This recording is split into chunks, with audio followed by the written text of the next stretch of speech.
எதிர்வரும் மக்களவை தேர்தலில் தொகுதி உடன்பாடு செய்து கொள்வது சம்பந்தமாக திராவிட முன்னேற்ற கழக பேச்சுவார்த்தை குழு திரு டிஆர் பாலு அவர்களுடைய தலைமையிலான குழுவோட மார்க்சிஸ்ட் கம்யூனிஸ்ட் கட்சியின் சார்பாக நாங்கள் பேச்சுவார்த்தை குழுவினர் பேச்சுவார்த்தை நடத்துகிறோம்.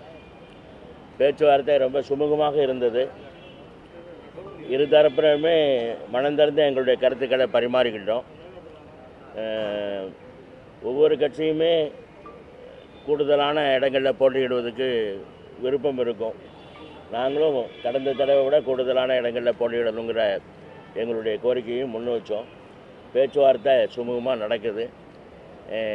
கட்டாயமாக இரண்டு தரப்புக்கும் சுமூகமான உடன்பாடு, நல்ல உடன்பாடு ஏற்படும் என்ற நம்பிக்கை இருக்கிறது.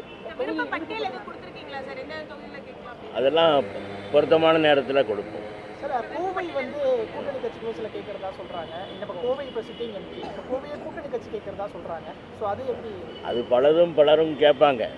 இப்போ எங்களுக்கும் திமுகவுக்கும் என்ன உடன்பாடுங்கிறதான பிரச்சனை.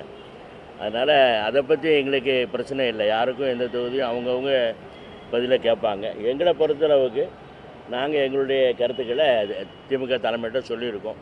முடிஞ்ச பிறகு உங்களுக்கு முடிவுகளை தெரிவிக்கும். அது பொருத்தமான நேரத்தில் முதல்வரெல்லாம் திரும்பி வர வேண்டியிருக்கு. வந்த பிறகு தான் அந்த உடன்பாடு ஏற்படும். அதனால் நல்ல உடன்பாடு பொருத்தமான நேரத்தில்